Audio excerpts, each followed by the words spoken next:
In The Walking Dead, the Wildfire virus is a mysterious airborne pathogen that infects everyone on Earth. It lies dormant until the host dies, at which point it reanimates the body, reviving the brainstem. So basically, sooner or later, you're cooked. Walkers are driven by a primal hunger for flesh, and the virus can also spread through bites and scratches, causing fatal infections within hours. Throughout the series, we see all kinds of different variants of walkers due to environmental extremes, all the way to serum-injected augmentations. Despite its devastating impact, the origins of the virus remain unknown, though hints from the Daryl Dixon spin-off suggest experimental research in France may have been involved.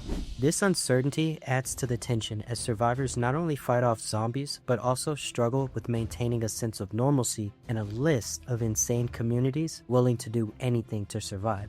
The Rage virus, in 28 Days Later, was originally created to inhibit violent behaviors, but mutated into its opposite, a blood-borne pathogen that causes uncontrollable aggression. The outbreak begins when animal rights activists release infected chimpanzees from a research lab, ignoring warnings from scientists that the animals are contagious with rage. This is low-key PETA's worst nightmare. The virus spreads rapidly through contact with infected blood or saliva, turning victims into hyper-aggressive killers within seconds. Inspired by real-world diseases like Ebola and mad cow disease, this fictional virus reflects humanity's fear of pandemics and apocalyptic outbreaks. Unlike traditional zombies, the infected are alive but consumed by rage, making them faster and deadlier.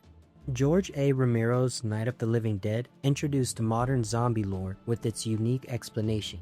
Radiation from a space probe returning from Venus reanimates the recently deceased. These slow-moving ghouls are relentless and driven by an insatiable hunger for flesh. Survivors barricade themselves in a farmhouse of all places, battling both external threats and internal conflicts as tensions rise among them. While Romero's zombies don't transmit their conditions through bites, their slower decomposition is theorized to be linked to the radiation sterilizing their cells. The film's minimalist explanation adds a layer of science fiction to its horror, while it focuses on societal breakdown under pressure, setting the stage for decades of zombie storytelling.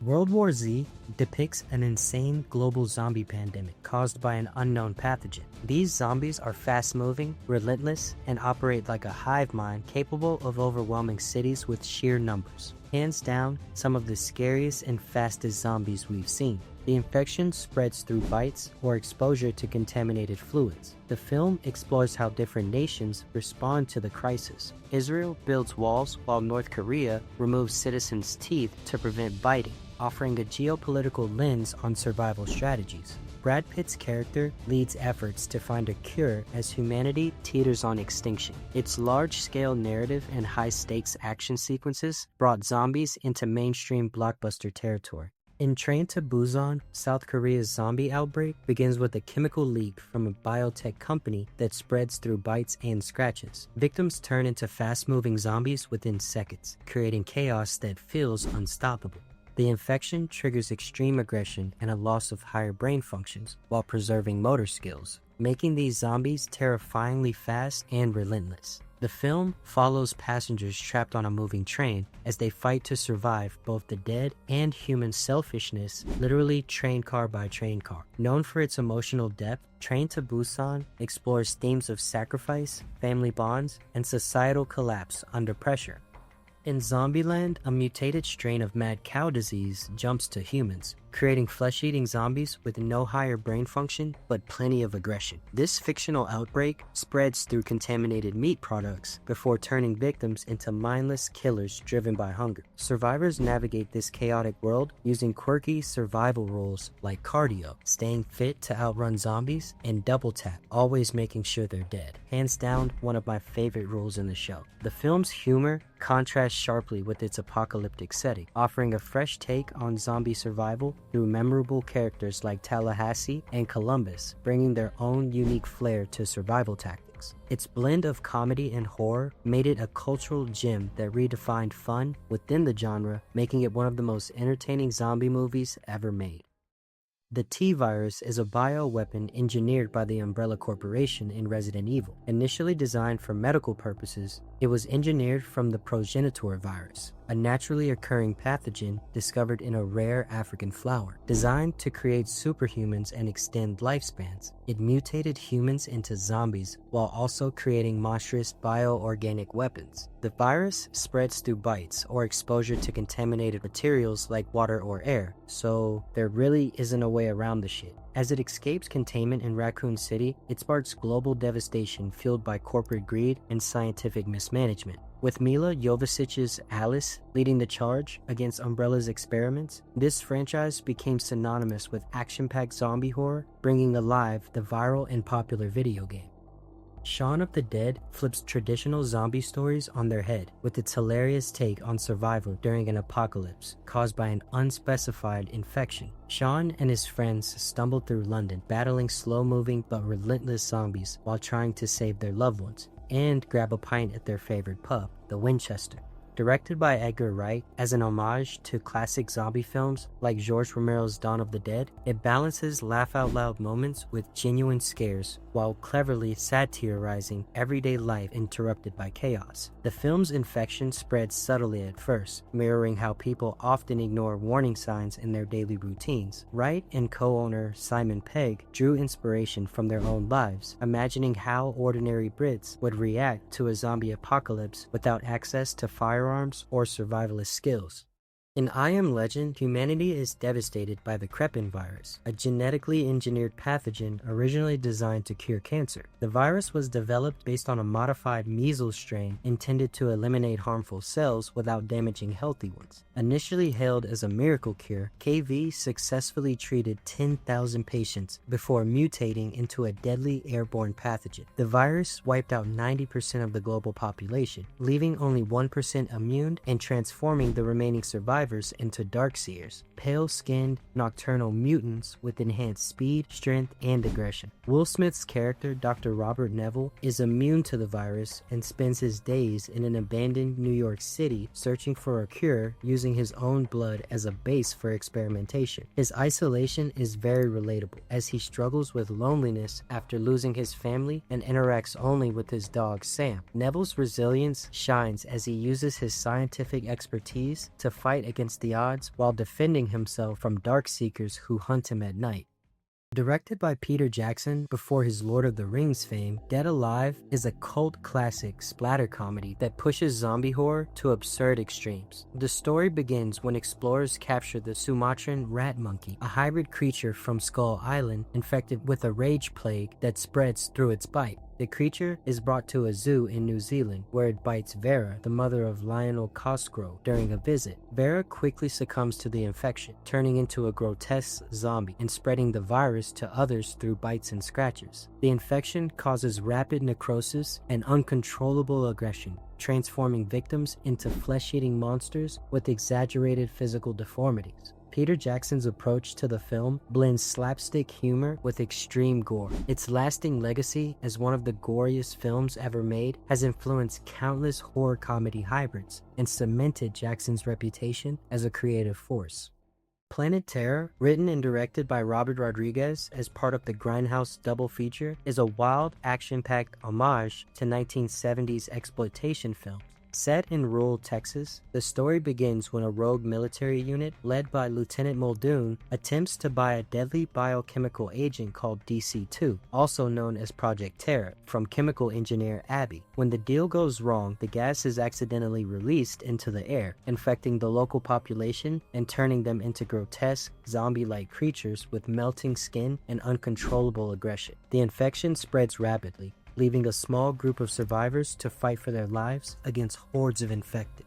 The film follows Cherry Darling, a go-go dancer who loses her leg in an attack, gains a badass machine gun prosthetic, and her ex-boyfriend El Rey, a mysterious drifter with elite combat skills. Together, they lead a ragtag group against both the infected and Muldoon's corrupt soldiers who inhaled the gas. Directed by Tommy Wirkola, Dead Snow is a Norwegian horror comedy that blends Scandinavian folklore with absurd gore, creating a unique twist on zombie films. The story follows 8 medical students on an Easter ski vacation in the remote mountains of Norway. Their fun weekend takes a horrifying turn when they accidentally disturb a cursed treasure hidden beneath their cabin, awakening Nazi zombies who have been frozen since World War II. The infection itself isn't viral but supernatural, as the Nazi zombies are reanimated through a curse tied to their greed and brutality. The film draws inspiration from Norse mythology, Draugr, undead beings who guard treasures in their graves, while mixing traditional zombie tropes with historical elements. Unlike typical zombies, these undead retain intelligence and tactical skills, making them far more dangerous than mindless hordes. The students must fight for survival, using improvised weapons like chainsaws and power tools in a series of brutal and often comedic battles.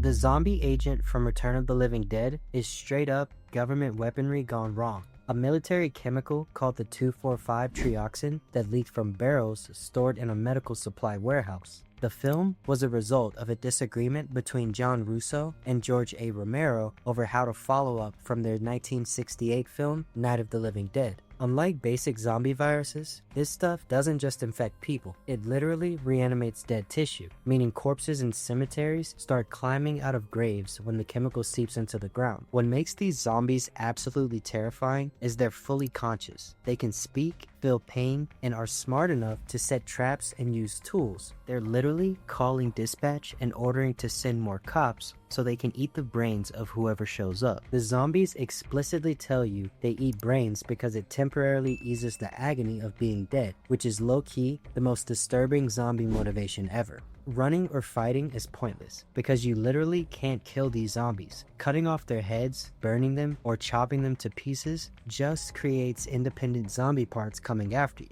The government's solution? Nuke the entire town to cover up their mistake. The virus spreads through rain after zombie smoke went up into the clouds, creating acid rain that made more zombies, proving that conventional containment methods are useless. The Last of Us presents a terrifyingly plausible pandemic through a mutated cordyceps fungus that jumps from insects to humans, transforming people into aggressive, mindless hosts. The infection spreads through spores and bites, with the fungus gradually taking over the host's body, eventually sprouting from their head in a grotesque display of nature's dominance. What makes this scenario particularly chilling is its basis in reality. The actual cordyceps fungus does mind control insects in remarkably similar ways, making it feel like one evolutionary step away from possibility. The series excels in depicting societal collapse through quarantine zones, authoritarian military control, and isolated communities with their own survival philosophies, showing humanity at its best and worst under extreme pressure.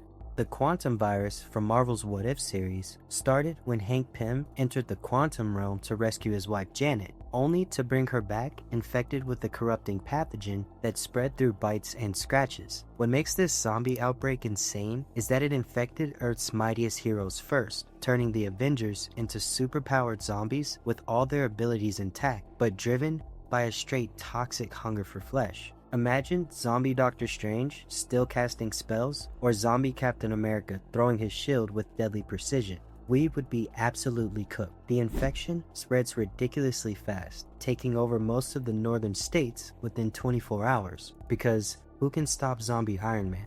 Like bruh. In the comics, Hulk actually starts killing the heroes because he wants all the humans to himself. Typical crash out.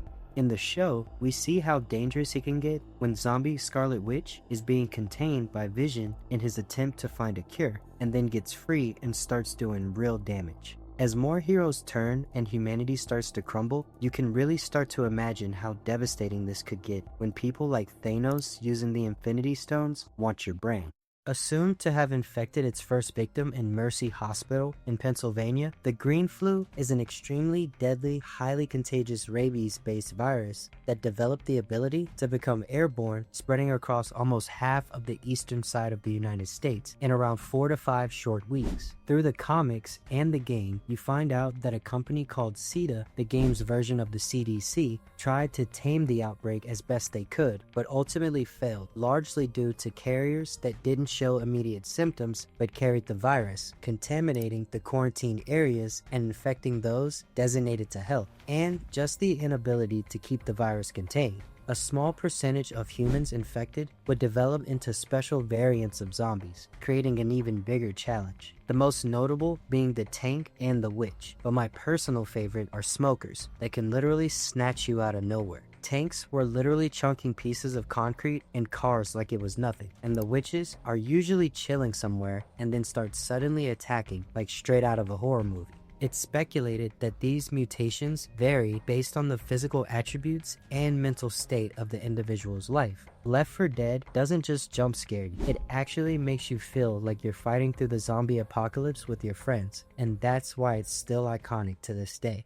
The infection in the wreck masquerades as rabies but is actually demonic possession, originating when a Vatican priest experimented on a young girl and local children, who then infected rats that spread the virus to a dog and elderly woman, triggering the quarantine that traps a news crew in a Barcelona apartment building. These zombies are extra terrifying because they maintain enough intelligence to hunt strategically, hiding in dark corners and setting ambushes instead of mindlessly wandering. All while the religious origin adds another level of horror when you discover the attic laboratory with recordings of possession experiments. The found footage style puts you right in the action, with night vision scenes featuring the gnarly Medeiros girl who moves like she's not bound by human physics, brings some of the scariest scenes in zombie movie history. The government response is immediate and merciless, sealing the building while feeding the public a fake story about a gas leak, while the virus spreads insanely fast with symptoms appearing within minutes of exposure. Wreck isn't just about zombies, it's about how quickly authorities sacrifice the few for the many, and how religion and science create horrors when mixed with good intentions but bad methods. The flare virus from the Maze Runner series was actually created on purpose by the organization PFC as population control after solar flares devastated Earth. The virus attacks the brain's frontal lobe, slowly destroying rational thought while amplifying aggression, eventually turning victims into quote-unquote cranks, violent zombie-like humans who deteriorate physically as their minds go. What makes the flare extra disturbing is its progression. You stay conscious through your own deterioration, aware you're losing your humanity bit by bit. The virus divides humanity into the infected, the immune, called munies, who are hunted for their blood, and the wealthy who can afford temporary treatment. Wicked's response was to capture immune teenagers and subject them to trauma in controlled environments like the mazes, hoping their brain chemistry would reveal a cure. The cranks aren't mindless zombies. They're people trapped in decaying bodies with just enough humanity left to feel hunger and rage, but not enough to control it. The flare exposes class divisions as the rich get treatment while the poor are left to turn, and reveals how easily youth can be sacrificed by older generations. The Haron Virus from Dying Light turns normal people into super aggressive infected, basically rabies cranked up to 11. With mysterious origins, some theories suggest it came from contaminated food sources. The outbreak blew up during the Global Athletic Games in Harran, destroying the entire city while the shady GRE was acting sus from day one. After Harran fell, scientists actually developed a vaccine, but instead of distributing it widely, they were secretly plotting to weaponize the virus for military use. This backfired when a mutated strain known as the THV escaped contamination and triggered the fall, sending everything to hell. The game's whole vibe forces you to live by the sun, daytime for parkour and missions, and nighttime for hiding and straight up panic. It's not just the zombies that mess with you, it's the constant stress of watching the sky turn orange and knowing you're about to be hunted. The quarantine area around the city just made everything worse, with rice bandits and the volatiles fighting over what's left. You're constantly torn between helping others and saving yourself. Like,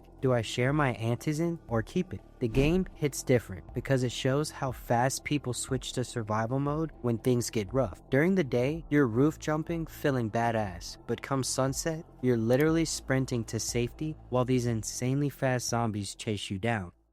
The Agent 15 virus outbreak in Roblox Dead Rails stems from Nikola Tesla's experiments to replicate something like yellow fever that the government wanted to weaponize into a devastating bioweapon. According to the game's lore, Tesla's work with other scientists created Agent 15, leading to the pathogen that ravaged the town and many people. He was eventually infected by it and had his brain put into a jar to survive. The barrels of Agent 15 were loaded onto a ship called the USS Maine, which eventually exploded and caused a major outbreak. Players navigate this Tesla-inspired apocalypse when the infection manifests into different types, creating specialized zombies from standard walkers to zombie skeletons and zombie sheriffs. Shout out to Captain Prescott. What makes gameplay unique is its touch on real-life items and history, like the Jade Mask and the USS Maine. The game's signature mechanics require defending, repairing, and traveling on the train while collecting resources to upgrade and buy weapons and make your way to Mexico.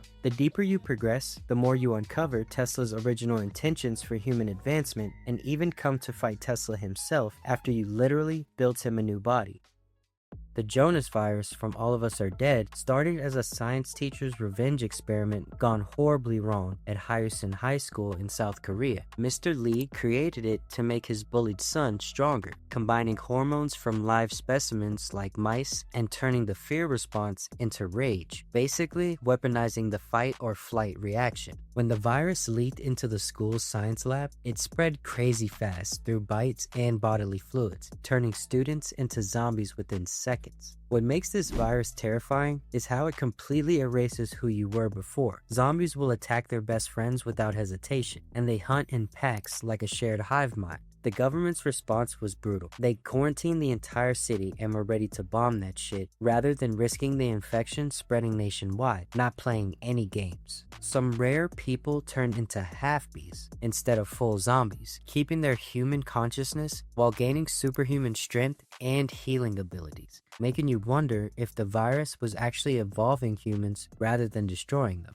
The zombie virus in Call of Duty has a wild origin. It started as Element 115, a meteorite-based material discovered in ancient ruins that German scientists during World War II used to create wonder weapons and accidentally raise the dead. The infection works differently than most zombie viruses. It actually reanimates corpses rather than turning living people, and exposure to Element 115 creates a network connection between zombies and their overlords from another dimension called the Aether. What makes these zombies scary isn't just their glowing eyes or Nazi uniforms. It's how they evolve over time, starting as slow shamblers in early rounds and eventually sprinting and swarming in massive hordes. The government response was Project Broken Arrow and various international efforts to control Element 115, but these often made things worse through dimensional rifts and time travel experiments. The zombies' origin gets increasingly complex across DLC maps, revealing an ancient war between multi-dimensional beings using humans as pawns. Unlike most zombie stories, COD Zombies embrace absolute chaos, mixing historical figures, parallel universes, and literal gods into its lore, with zombies just being symptoms of a much larger cosmic horror. The gamer mode completely transformed from a simple bonus feature into the sprawling multiverse narrative where players battle across time and space to prevent universal collapse. The zombie virus in Z Nation started as a government experiment gone wrong when scientists were trying to develop vaccines across multiple diseases at once using a modified version of syphilis as a delivery system. The initial outbreak happened during a prison vaccine trial, and within 3 years, most of humanity was either dead or undead. What makes this show's zombies unique is how they evolve, starting as basic shamblers but developing into specialized types like blasters that were exposed to nuclear radiation, or phytos that are basically plant zombies with fungi growing out of them, giving off straight Last of Us vibes. The whole show revolves around Murphy, the only human to survive a zombie bite thanks to an experimental vaccine whose blood contains antibodies that could save humanity. Unlike most zombie stories, Z Nation shows different stages of apocalypse adaptation, with some communities rebuilding while others go full cult or the cannibalism route. The zombies get more dangerous over time, eventually developing a hive mind called the Black Rainbow that lets them coordinate attacks. The virus reveals humanity's capacity for both incredible compassion and extreme brutality. You see people sacrificing themselves to save strangers alongside others who use the apocalypse as an excuse to fulfill their darkest desires. The Project Wildfire virus from Day of the Dead, the original and 2008 remake, started as a biological weapon developed by the US military to create super soldiers who wouldn't feel pain or fear. The virus escaped from a lab in Colorado and spread through a small town, turning victims into intelligent, fast-moving zombies that retained enough cognitive function to use weapons and coordinate attacks. What makes these zombies extremely terrifying is that they can actually learn and adapt, remembering routes, setting ambushes, and communicating with each other through screams that almost sound like its own language. The infection has this messed up progression where victims first get a high fever and nosebleeds. Then their veins turn black as the virus spreads through their system before they finally turn feral but maintain enough intelligence to hunt effectively. The military's response isn't to cure or help, it's to cover up their mistake by quarantining the town and eliminating all witnesses. This part is starting to sound like a recurring thing. Unlike classic zombies, these infected can run at full speed, climb walls, and even whip basic vehicles in their hunt for flesh. The soldiers who created the virus thought they were making America safer, but instead created a threat that exposes how fragile our society really is. Project Wildfire isn't just another zombie outbreak. It's a cautionary tale about playing God with biology and the horrifying consequences of militarizing disease. The Nazi virus from Overlord is World War II super soldier science gone horrifically wrong. A serum derived from 1,000-year-old corpses found beneath a French church that the Third Reich was using to create undying soldiers. American paratroopers stumble on this nightmare while attempting to destroy a radio tower before D-Day. What gives this virus pure nightmare fuel is how it actually works. Injected subjects don't just turn instantly. They experience accelerated healing first, giving false hope before their body starts to mutate and their mind slips away. The transformation is brutal. Bones crack and reform. Veins bulge black through skin, and flesh distorts while the victim is fully conscious and screaming. These Nazi test subjects retain military training and can use weapons while becoming incredibly strong, fast, and nearly impossible to kill. Straight dome shots won't even drop them permanently. What hits hardest is seeing characters make the impossible choice between using the serum to save themselves from fatal wounds or accepting death rather than risking transformation. That scene where the Nazi officer transforms in the bunker still lives rent-free in my head. The way his neck stretches and his eyes bulge while he laughs like a maniac was actually insane. I physically jumped when that revived test subject broke through the wall at Private Rosenfeld out of nowhere. Classic jump scare, but it absolutely got me. In The Girl with All the Gifts, scientists fumbled the bag by messing with agricultural fungicides, causing the real-life zombie ant fungus to jump species to humans. Hungries stand completely still until they catch your scent, then sprint at you with zero chill, just waiting for you to mess up. Shit was actually scary as hell. The game changer? Second-generation zombie kids born from infected mothers who kept their brains while inheriting the hunger. Basically, Mother Nature's new golden child. The military built safe zones while lab coats chased cures, only to realize they were fighting evolution itself.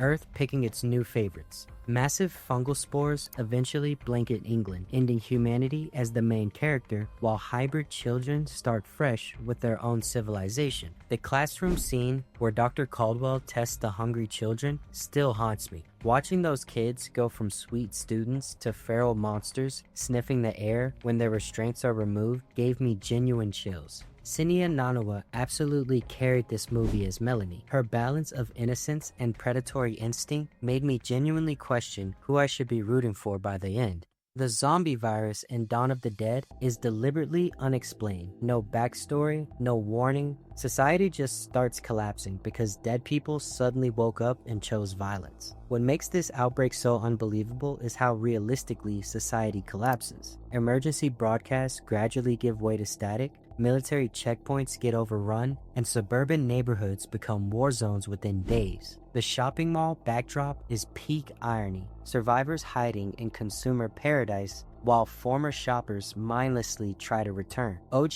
Romero's slow-moving zombies create creeping dread, while the remake sprinters bring pure panic. Both versions constantly reminding you that time's running out. Nobody's searching for magical cures. just ordinary people trying not to lose their humanity while everything familiar crumbles around them. The most terrifying scenes aren't even the gory parts, but those quiet moments when characters finally process that the government's ghosted them and there literally isn't a reset button for civilization. The remake's opening scene with Sarah Polley waking up to her zombie kid neighbor attacking her boyfriend, then escaping through suburban chaos while Johnny Cash's The Man Comes Around plays, literally defined what zombie apocalypse panic would feel like. I'll never forget that scene where they're playing chess on the roof, drinking wine, and trying to pretend everything's normal while you can see zombies mindlessly circling the mall in the background. Such a perfect metaphor for how we cope with inevitable doom.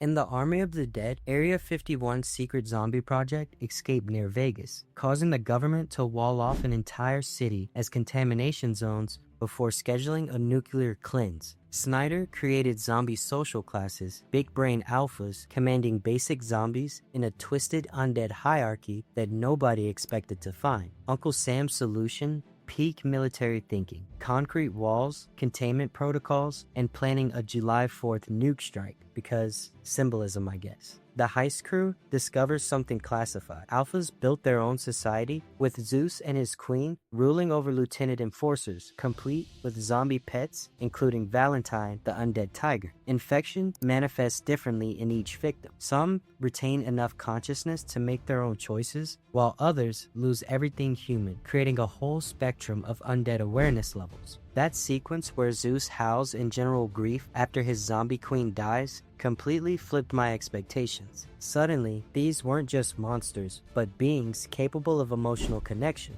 Valentine, the zombie tiger's casino attack was insane to watch. A CGI undead tiger absolutely demolishing one of the team members was both ridiculous and incredibly satisfying at the same time. The zombies sleep during certain hours and hunt during others, giving them almost ritualistic behaviors that make them seem even more unnervingly human adjacent.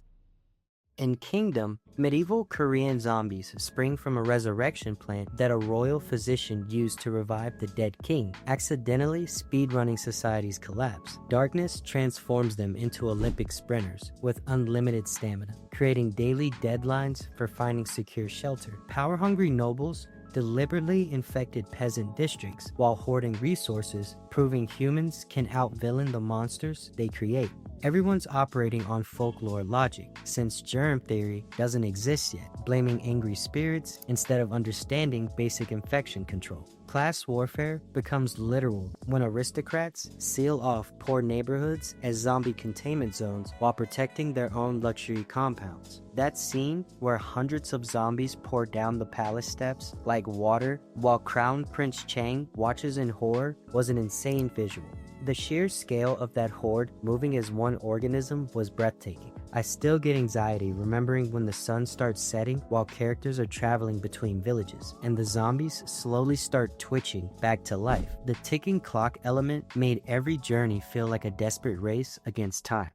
The Blackwing virus, also called bioweapon I-71A, is Star Wars' answer to the zombie apocalypse, but with a wild Sith twist. This nightmare started way back with ancient Sith lords like Darth Dreer, who tried to cook up an immortality elixir using a rare living flower called the Murakami Orchid with Sith alchemy, and ended up accidentally creating a virus that reanimates the dead and gives them a creepy, sensitive hive mind capability. Fast forward a few thousand years, and the Empire decides to weaponize the sickness as Project Blackwing, hoping to make immortal stormtroopers, but instead completely fumbles the bag. When a Star Destroyer called the Vector gets hit with the virus, almost 50,000 crew members die and come back as coordinated undead, turning the ship into a floating horror show that spreads the infection to anyone unlucky enough to cross its path. What makes Blackwing next level scary is that these aren't just wandering corpses. They're self-aware, can learn from each other, and the consciousness of the disease can speak directly to the infected, mimicking the presence of the Force. Like, just put the fries in the bag.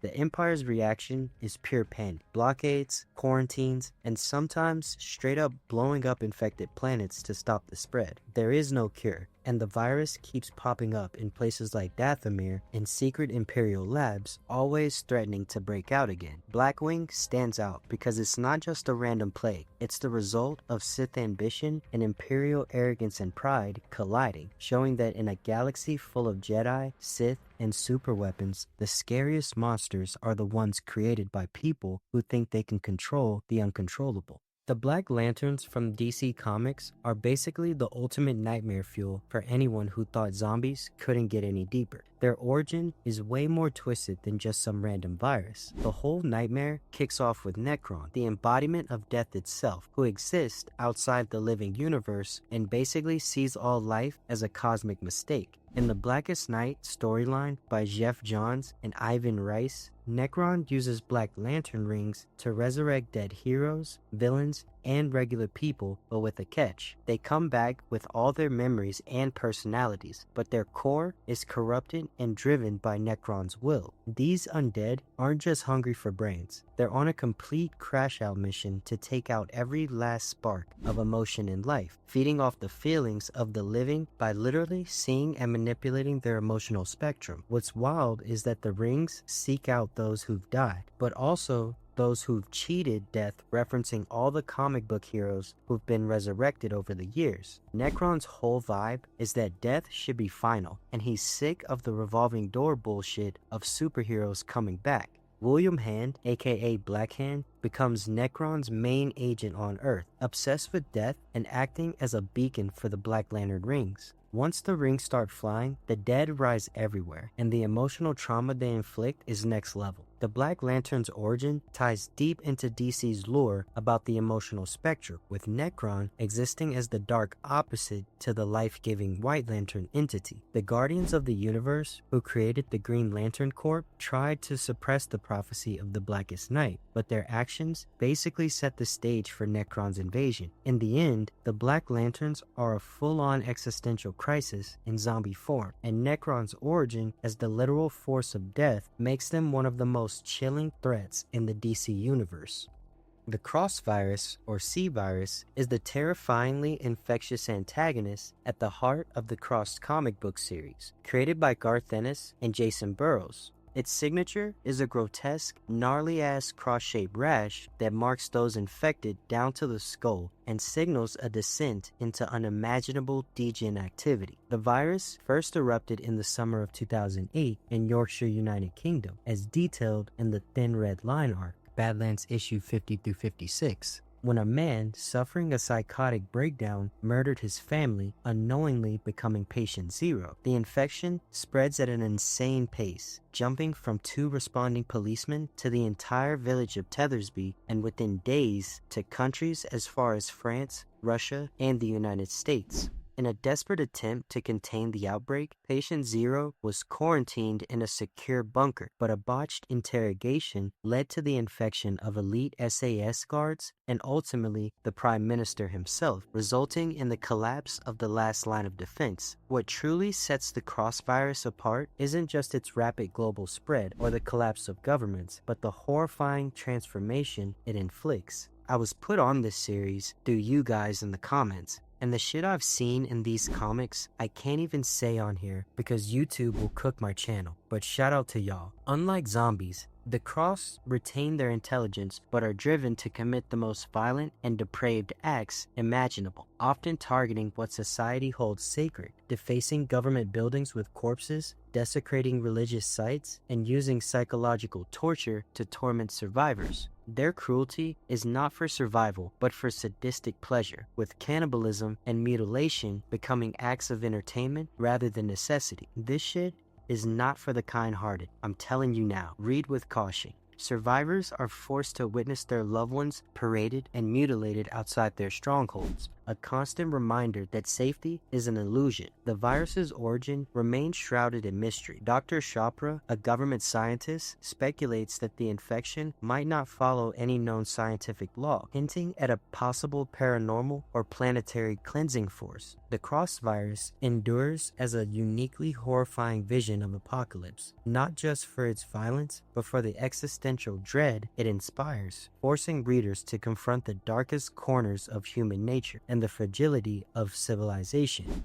Black Gas by Warren Ellis and Max Fiumara is an extreme horror classic that takes the zombie apocalypse to a whole new level of intensity and psychological terror. Just when I thought comics couldn't get darker than The Cross, here we are with another insane runner-up. The story kicks off on Smoky Island, where a massive earthquake cracks open a hidden volcano, releasing a thick, black gas loaded with ancient microbes. Anyone who inhales this gas is instantly infected, not with a mindless hunger, but with a total loss of inhibition and morality. The infected retain full awareness and intelligence, but all social conditioning and empathy are wiped out, leaving them to act out their darkest, most violent impulses. The transformation is both physical and mental. Infected people ooze black fluid from their eyes and mouth. Their skin turns pale or blue, and their behavior quickly dissolves into cannibalism, sexual violence, and sadistic cruelty. One of the most disturbing panels is when an infected man, fully aware of his actions, calmly explains why he's about to commit an atrocity. He understands fully what he's doing, but simply doesn't care anymore. The horror isn't just in the gore, but in the way the gas strips away the thin morality of civilization, exposing how quickly people turn into violent beasts. The comic is relentless. Even when the infected can still talk and reason, they're driven by pure crash-out energy, and the violence is graphic and shocking. Survivors like Tyler and Sue are forced to fight their way through friends and family, and we're quite frankly beating the absolute shit out of people, with no hope of rescue and no cure in sight.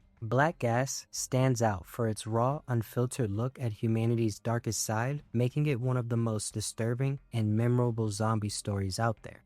Blight Survival is the medieval zombie game that's got everyone hyped, dropping you and up to 3 friends into a gritty, war-torn 14th century Europe where shit has gone way off the rails. Developed by Hayner Studio, the game throws you into the no man's land between 2 kingdoms locked in endless war. And now, there's a supernatural plague called the Blight, turning corpses into terrifying, super fast undead. You play as one of the Rithans, a camp full of real ones. Basically, the only squad brave enough to go into the infected zone, fighting off both monsters and rival survivors, trying to destroy the source of the Blight before it wipes out everyone. What makes Blight Hit different is how it mixes medieval history with straight-up horror vibes, creating a world where trust is rare and every decision could be your last. The landscapes are dark and swampy, packed with ruined villages, creepy forests, and enemy soldiers looting the dead, so you're never really safe. Combat is all about skill and timing, with directional sword swings and tense moments. I don't know what the developers are on, but with all the delays, if this ever releases, I know for sure I'll be locked in all the way on this one. Let me know in the comments if you guys think this will ever come out, and if the hype is truly worth the wait.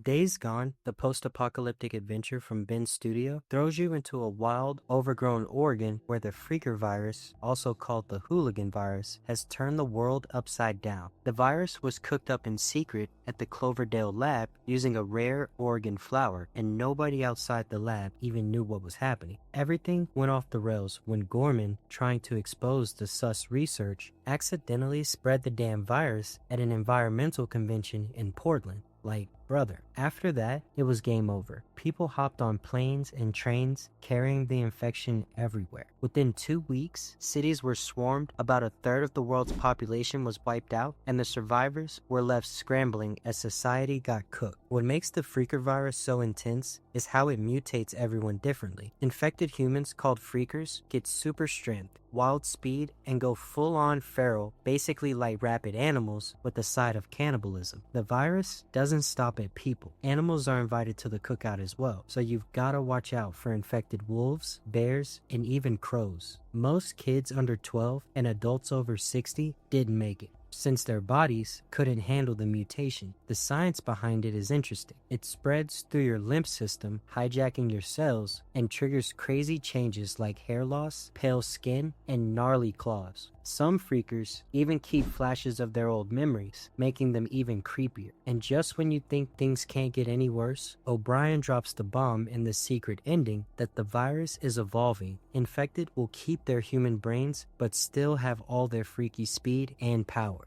The ZQN Virus from Kingo Hanazawa's manga, I Am a Hero, brings a totally unique, unsettling twist to the zombie apocalypse, especially compared to Western takes. Instead of just turning people into mindless flesh eaters, the ZQN virus transforms its victims based on their deepest desires, regrets, or obsessions, leaving fragments of their old personalities trapped inside. The result is zombies that sometimes recognize loved ones or repeat old habits, making encounters way more emotional and disturbing. One of the most heartbreaking scenes is when Nerio, the main character, comes face to face with his infected girlfriend. She still knows him, but can't control her violent urges, showing how the virus preys on human connection and memory. Digging deeper, the manga hints that the ZQN outbreak isn't just a random virus, but the result of an alien invasion designed to wipe out humanity without wrecking the planet's infrastructure. As the infection spreads, the ZQN zombies start to develop a hive mind, with the endgame being a weird fusion between humans and their extraterrestrial invaders. Early symptoms are subtle. Infected people just seem panicked or paranoid. Their veins turn black, their eyes shift to a sickly red and green, and blood starts to ooze from their mouths and noses. Once the transformation hits, most infected enter a dazed, flesh-hungry state, but the virus also triggers wild mutations. Some infected stretch their jaws or limbs, pull off insane acrobatics, or even fuse together and communicate telepathically. The 2016 film adaptation dials back the alien lore, focusing more on the chaos and quirky zombie behavior, but the manga's blend of psychological horror, body horror, and extraterrestrial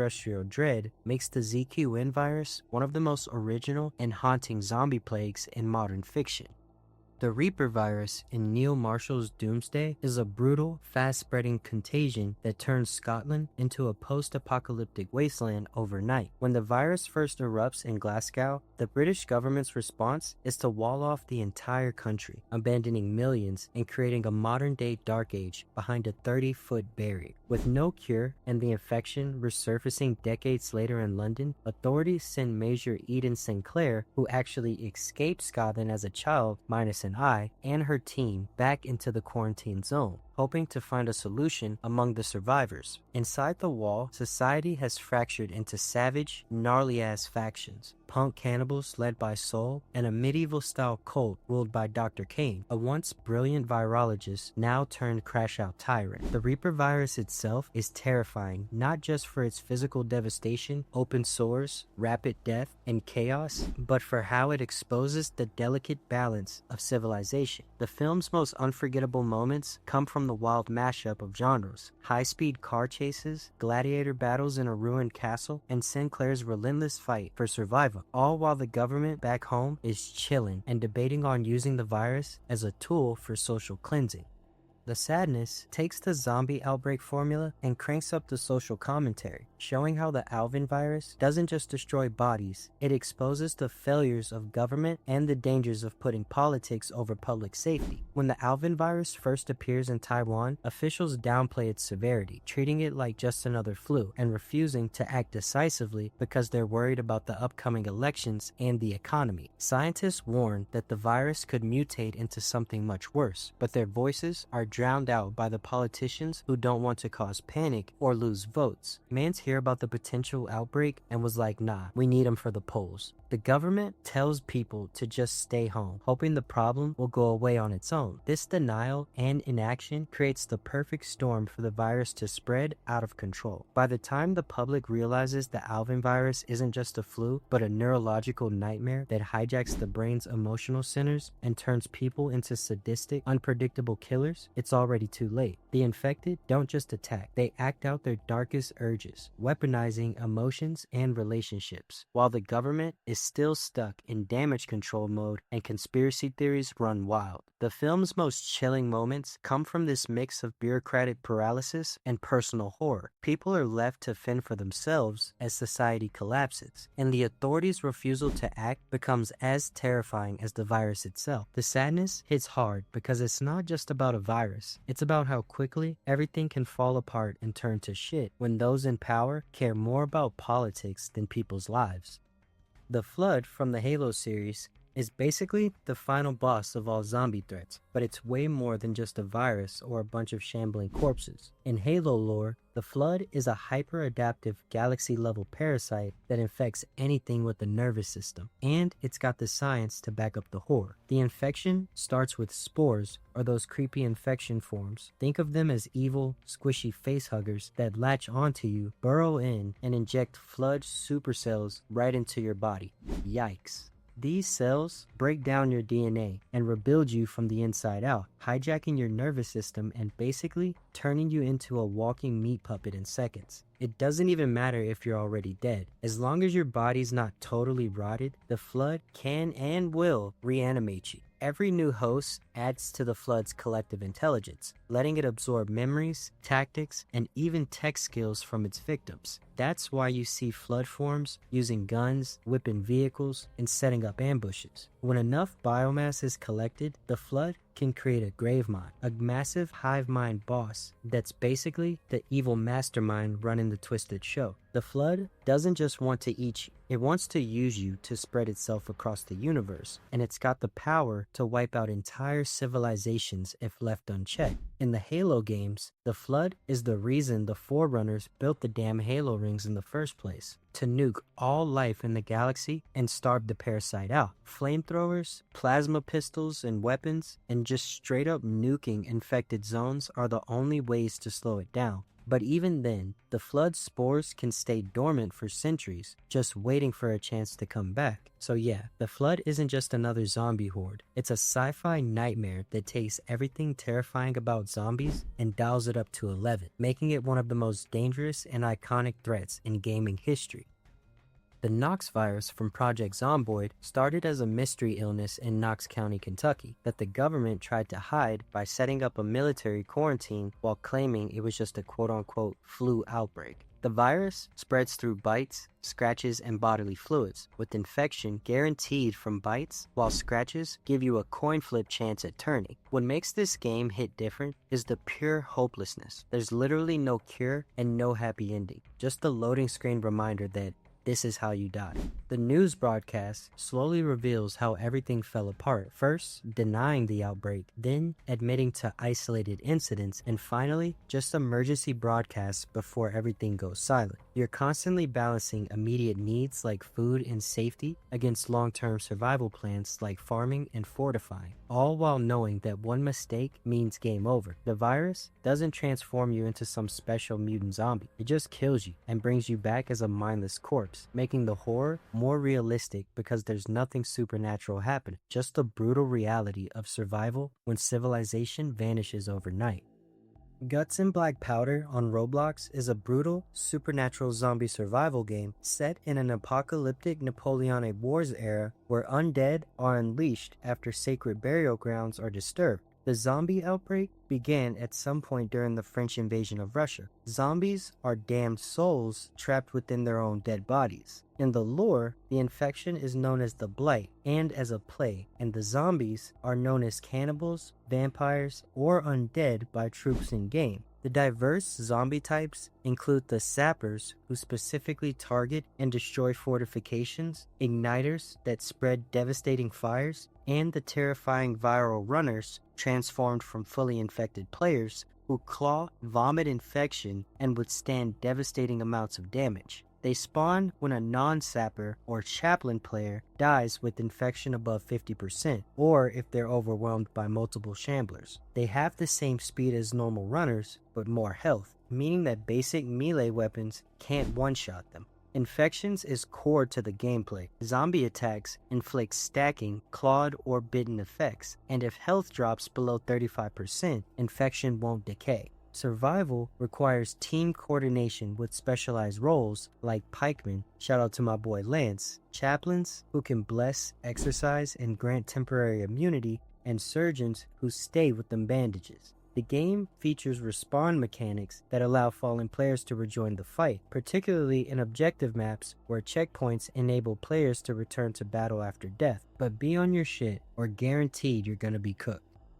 Zombie Army is a wild spin-off from the Sniper Elite series, developed by Rebellion, that dials up the chaos with a supernatural twist: Nazi zombies. Because, yes, there's nothing scarier than zombies hauling ass at you in a Nazi suit. The outbreak kicks off when Hitler, desperate to avoid defeat at the end of World War II, unleashes Plan Z, using occult rituals to resurrect fallen soldiers and floods Europe with the undead. Zombie Army keeps a twisted version of military order alive. Zombie soldiers still follow commands, use tactics, and even operate weapons and vehicles. You'll even see zombie officers straight up offing their own troops for failing to advance, and elite undead stormtroopers acting as mini bosses, all mirroring the real Wehrmacht hierarchy in horrifying undead form. Gameplay is all about action-packed co-op survival, with up to 4 players fighting through waves of zombies, chainsaw-wielding mechanics, fire demons,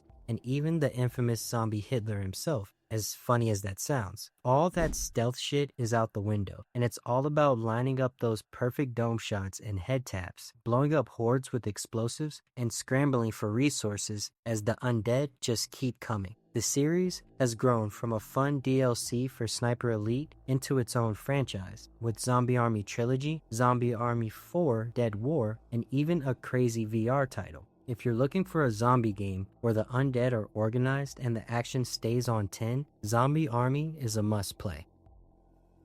Little Monsters, directed by Abe Forsyth, is a hilarious and surprisingly heartfelt zombie comedy that flips the apocalypse genre on its head by focusing on a kindergarten field trip gone horribly wrong. When a US military experiment next to a petting zoo goes sideways, zombies overrun the farm, leaving the fearless teacher Miss Caroline, washed up musician Dave, and sleazy kids show host Teddy scrambling to protect a group of clueless kids. What sets this movie apart is how Miss Caroline keeps her class calm by pretending the chaos is all part of a game, like the iconic scene where she leads the kids in singing "If You're Happy and You Know It" on her ukulele while zombies close in, proving teachers really are superheroes at times. The film gets a ton of laughs out of adults losing it while the kids adapt surprisingly well, like when a child calmly explains zombie rules to a panicked grown-up, flipping the usual dynamic. Teddy McGiggle's meltdown, where he reveals he hates kids and is only in it for the money, delivers some of the movie's funniest and most unhinged moments. Underneath the gore and jokes, Little Monsters explores how adults desperately try to shield children from the world's horrors, even when everything is falling apart. Forsyth has shared that he wrote the film after struggling to shield his own son from frightening realities, following his mother's cancer diagnosis, giving the zombie metaphor a deeply personal resonance.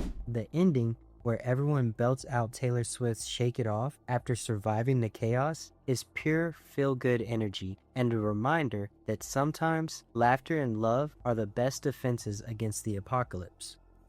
Death Horizon throws you right in the middle of a VR zombie disaster. Developed by Dream Dev Studio VR, the game drops you at the Horizon research station after the T12 virus has turned everyone into bloodthirsty zombies, and your only goal is to blast your way out before the infection spreads globally. What sets Death Horizon apart is how immersive it gets. You're dual-wielding shotguns, reloading in real time, climbing pipes, crawling around cables, and searching through lockers for anything that might help you survive. Every move is up to you. Go full action hero or play it sneaky, but hesitate for even a second and you're zombie child. The VR controls make everything feel real. You can shoot with one hand while hanging from a rope with the other, reload on the fly, and even throw bombs and shoot them in midair. The T12 virus doesn't just mess with people, it mutates animals too, so you'll be dodging zombie dogs, toxic mutants, and hulking brutes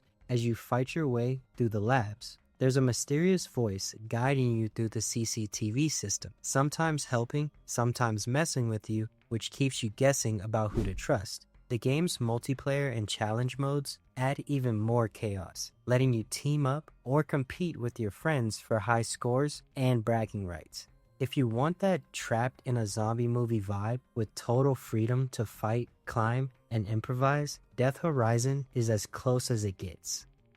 Half-Life's headcrab zombies are the stuff of gaming nightmares, and not just because they look freaky. Developed by Valve and directed by Gabe Newell, these zombies originate from Zen, an alien border world where the parasitic headcrabs evolve. Headcrabs are spawned from the massive gonarch, a massive, mature female head crab with a grotesque, bulbous sac that constantly produces head crab offspring. This bizarre reproductive cycle was first witnessed during the Black Mesa incident, where scientists inadvertently opened a dimensional rift to Zen. During the 7-hour war, the Combine deliberately deployed head crab shells as biological weapons to zombify human populations. These parasites latch onto victims' heads, burrowing claws into the skull and taking over the nervous system. The wild part? The initial bite doesn't do much damage, but head crabs move super fast, and once they clamp down, it's basically GG's. Victims desperately try to rip the head crabs off, but it's fused so tightly that fighting back is pretty much pointless. The real horror is that for a short time, the person remains conscious, totally disoriented and suffocating, but unable to get free. This is low-key one of my worst nightmares. What makes these zombies hit so hard is the psychological horror. They're not just mindless monsters. If you listen closely, you can hear the human hosts screaming from underneath the alien growls. And if you play their sounds backwards, you'll catch heartbreaking cries like "God help me."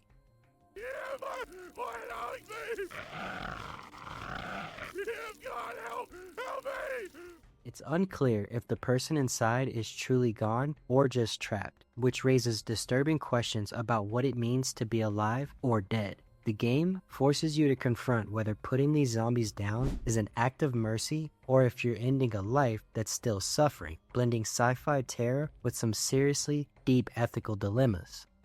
The Sepdiurnal virus in 7 Days to Die turned December 2033 into humanity's final chapter, combining nuclear fallout with the plague that creates zombies unlike anything you've seen before. 7 Days to Die's apocalypse absolutely destroys the competition because it blends hard science with supernatural mystery. These aren't your basic brain-dead walkers. They're evolving threats that adapt through a complex game stage system where difficulty ramps up based on survival time and your actual skills, making every encounter feel personally calculated to challenge you specifically. The Fun Pimps dropped this masterpiece after starting as modders in 2012, selling over 18 million copies by refusing to spoon-feed players the backstory like every other zombie game does. Instead of giving you all the answers, the developers intentionally left massive gaps in the lore, creating a community obsessed with piecing together clues about whether this was government experimentation, alien interference, or something far worse. What's actually insane is how players have been theorizing for damn near over a decade about cryptic environmental details and hidden messages, building lore theories that rival the depth of any major franchise.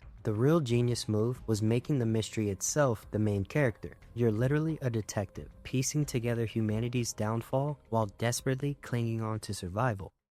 Zom 100 Bucket List of the Dead puts a fresh spin on zombie lore by starting with the mysterious, fast-spreading infection that sweeps across Japan, turning people into classic, shambling zombies. While the exact origin of the virus is left vague, the story hints at a sudden, unexplained outbreak, possibly a mutation or accident that quickly overwhelms city life, making everyday routines like commuting or shopping deadly traps. The infection spreads through bites and scratches, and the zombies are drawn to noise and movement, making urban areas especially dangerous. What sets Zom 100 apart is how it follows Akira, a burned-out office worker who actually feels relieved when the apocalypse means he no longer has to go to his soul-crushing job. Instead of focusing just on fear and survival, the show uses the zombie outbreak as a way for Akira to break free from society's pressures and chase his dreams, turning the undead into obstacles on his bucket list adventure. The story is less about the science behind the virus and more about how the collapse of order forces everyone to rethink what really matters: friendship, hope, and the freedom to live life to the fullest. Akira's wild adventures and positive attitude make this zombie story stand out, showing that sometimes the end of the world can be the beginning of truly living. Dead Ahead drops players into a chaotic world overrun by zombies after a mysterious outbreak turns ordinary people into relentless, flesh-hungry monsters. The origins of the infection are left intentionally vague, adding to the sense of panic and unpredictability as the virus spreads through bites and scratches, transforming entire towns into undead wastelands almost overnight. The zombies come in a variety of types, from slow shamblers to terrifying sprinters, each requiring different tactics to overcome as survivors try to escape on buses while building makeshift barricades. The game's layout is a side-scrolling stage-based strategy experience where players must defend their bus from waves of attacking zombies by deploying different units, managing resources like courage and rage, and upgrading both their units and vehicles as they progress. Each unit has unique abilities, strengths, and weaknesses, making team composition and timing crucial for survival. With its blend of fast-paced strategy, dark humor, and a gritty world that hints at a society collapsing too quickly to understand the disaster, Dead Ahead challenges players to outsmart the undead and keep hope alive with every desperate run for survival. High School of the Dead's zombie apocalypse begins with a mysterious outbreak that turns the world into chaos overnight, with the cause never revealed even after the manga was left unfinished following creator Daisuke Sato's death in 2017. The infected are called them by the survivors because they can no longer be considered human, yet they still look exactly like they did before infection, making it heartbreaking to see familiar faces turned into flesh-eating monsters.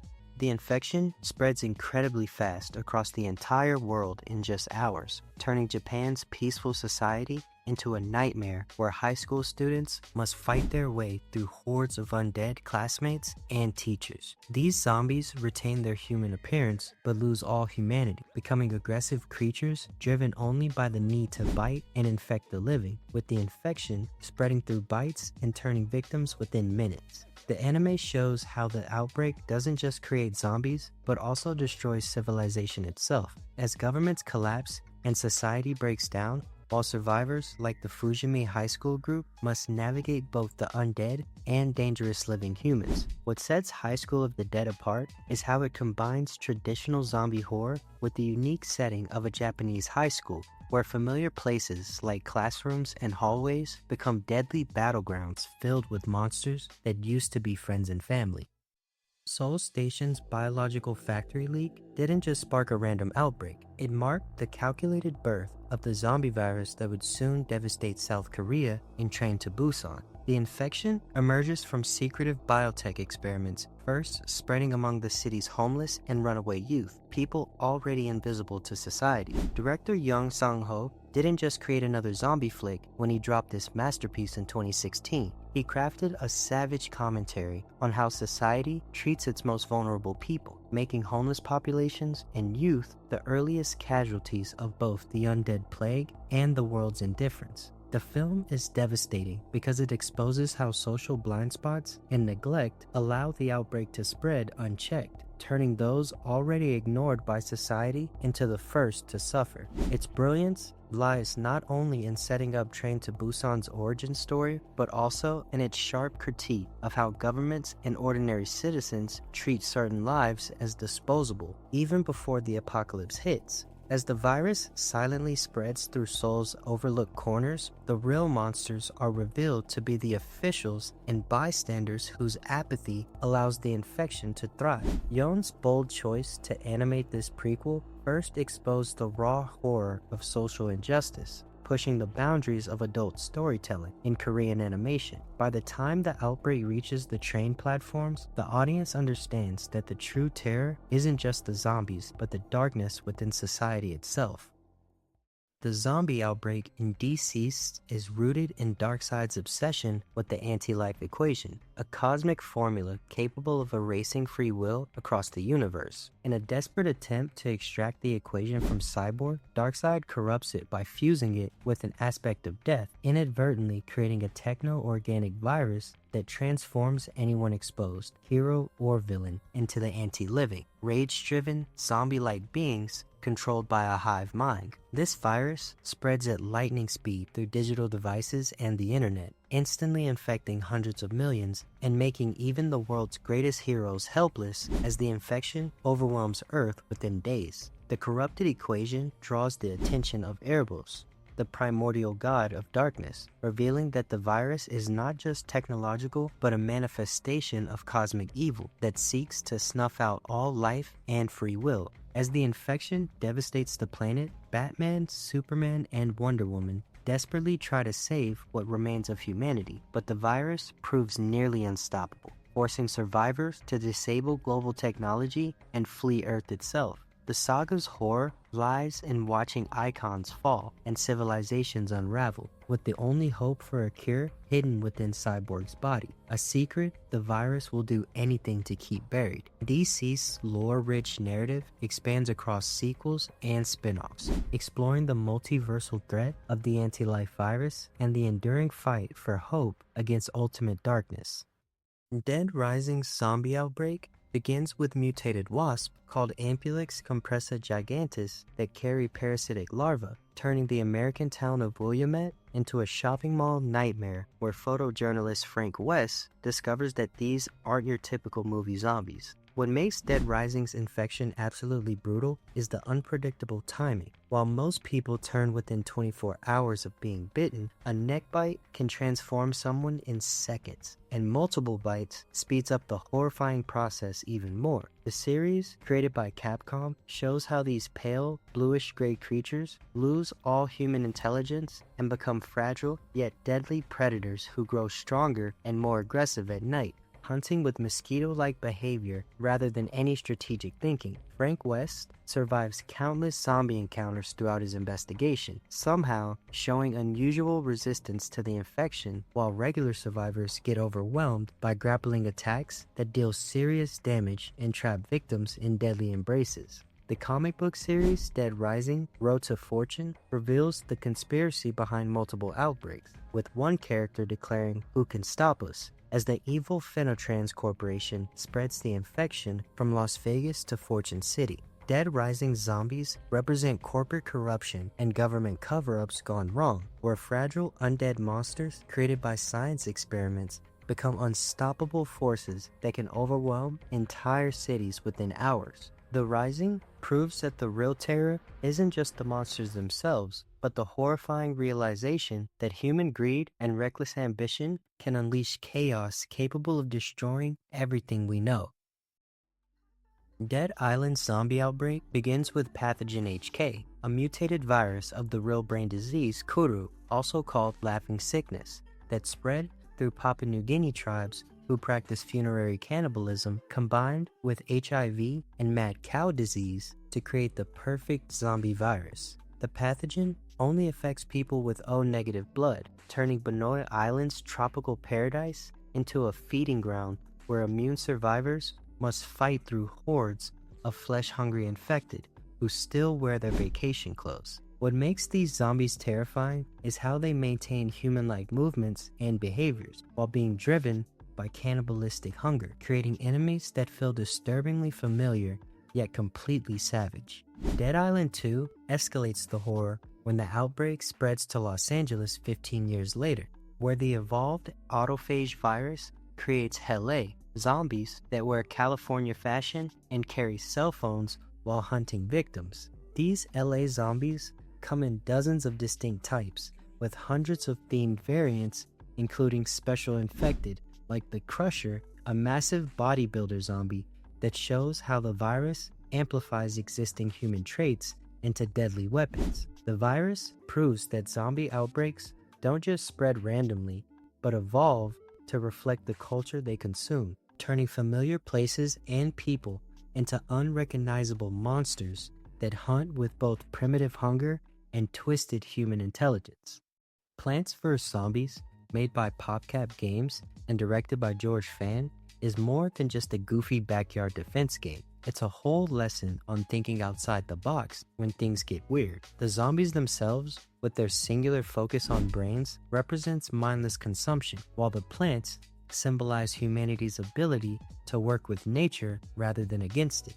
You've got waves of silly zombies coming for your brains, but instead of grabbing a shotgun, you're planting sunflowers, pea shooters, and even exploding potatoes to hold the line. Every zombie has its own wild gimmick, like the balloon zombie floating over your defenses, or the disco zombie summoning backup dancers.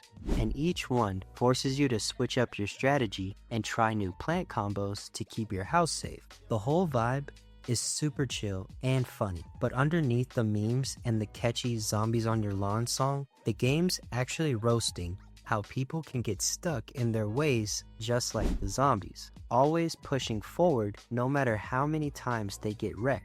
George Fenn even said he wanted the game to show how working with nature, aka your plants, is way more effective than just brute forcing your problems, which hits totally different in a world where everyone's worried about climate change and tech fixes. Plants vs. Zombies is iconic because it makes you use your brain, adapt, and laugh at the same time. Plus, who doesn't love seeing a sunflower save the day?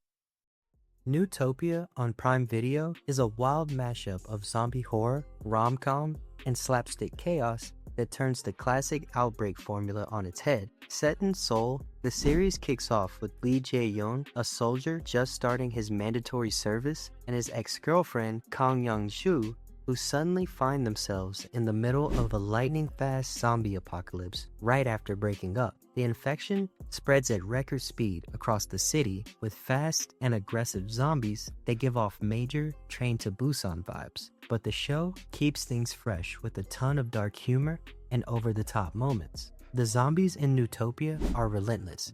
They don't just wander around. They actively hunt, swarm, and even chase survivors into tight spots like subway tunnels and air vents, making every escape attempt feel claustrophobic and intense. The infection mechanics are brutal. The closer a bite is to your brain, the faster you turn. Some characters experience hallucinations and paranoia before turning, adding a psychological edge to the transformation. And just when you start getting attached to a character, the show isn't afraid to pull the rug out from under you and have them turned in the most heartbreaking ways. The main couple's desperate attempt to reunite in the middle of the chaos brings real heart to the story, while the supporting cast's ridiculous survival tactics and slapstick moments keep things unpredictable. The series also pokes fun at the government's slow, clueless response. Officials are more worried about public image and politics than actually helping, so people are left to fend for themselves as society falls apart. With only 8 episodes, Newtopia moves fast, never letting you get too comfortable and always finding new ways to mix scares, laughs, and feels. If you're looking for a zombie series that's as funny as it is bloody and isn't afraid to get a little weird, this one's a must-watch. State of Decay's zombie apocalypse begins with the mysterious black fever pathogen that transforms death itself into humanity's greatest weapon. First witnessed when an NPC crashes through a door, dies, and reanimates within seconds during the Home Away from Home mission. What makes this outbreak terrifying isn't just the unknown origin or global spread, but how the virus creates specialized killing machines. Lightning-fast ferals that ambush survivors, massive juggernauts that bulldoze through defenses, bloaters that weaponize toxic decomposition gas, and screamers whose calls turn every encounter into a potential siege. The most heartbreaking aspect is how black fever corrupts community survival itself. Any survivor can contact the disease from injuries or bloater exposure, forcing players to perform mercy shots on infected companions before they turn. Even when players aren't actively playing, infected survivors will still transform and attack their former allies, making State of Decay's apocalypse feel genuinely unstoppable. State of Decay becomes a pandemic simulator where every act of heroism brings survivors closer to becoming the enemy, and every moment of peace is borrowed time before the next transformation tears another hole in hope. Reality Z's zombie outbreak hits Rio de Janeiro at the worst possible moment, right when reality show contestants are locked inside the Olympus TV studio, turning their fake drama into a real fight for survival. The zombie apocalypse traps both participants and producers of the reality show called Olimpo, the House of the Gods, forcing the studio to become a shelter where chaos and hopelessness begins to rule. What makes these zombies especially scary is how they attack the one place people thought was completely safe, a sealed TV studio designed to keep the world outside. The outbreak spreads so fast through Rio that the reality show contestants must deal with more than just fleshy flesh-eating hordes, as the virus turns their controlled environment into a death trap where cameras meant to capture fake relationships now record real terror. Unlike other zombie shows where people can run to different locations, Reality Z forces its survivors to face the undead in a space with limited exits, making every hallway and room a potential grave. Netflix threw real people into fake zombie scenarios based on actual pandemic response plans, where contestants discovering their fight or flight instincts aren't what they imagine. Professional stunt performers move with that signature Korean zombie energy, absolutely cracked and swarming like locusts through any defenses.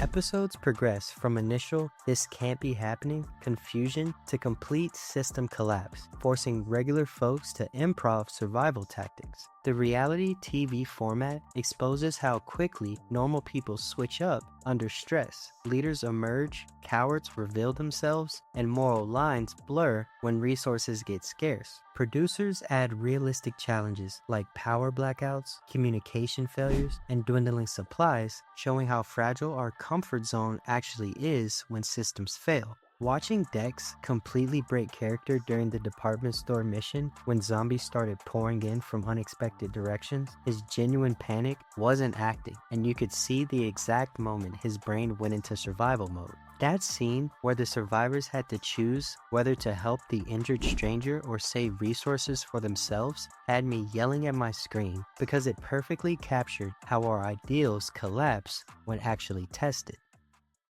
DayZ immerses players in a bleak, post-apocalyptic world where a mysterious virus has wiped out most of humanity and turned the infected into aggressive, zombie-like creatures. The origins of the infection are deliberately ambiguous, with scattered clues suggesting a failed experiment or unknown pathogen that spread uncontrollably across the fictional country of Chernarus. The infected are fast, unpredictable, and driven by primal instincts, making every encounter a deadly risk as survivors scavenge for supplies and shelter in abandoned towns and forests. The game's layout is an open-world survival sandbox where players must manage hunger, thirst, health, and even temperature while avoiding both zombies and other hostile survivors. DayZ is known for its unforgiving mechanics. Permadeath means that one mistake can cost you everything, and interactions with other players can be just as dangerous as facing the infected. The game's realistic approach to survival, combined with its tense atmosphere and emergent storytelling, makes every moment feel uncertain and meaningful as players struggle to uncover the truth behind the outbreak and carve out a fragile existence in a world where trust is rare and danger lurks around every corner.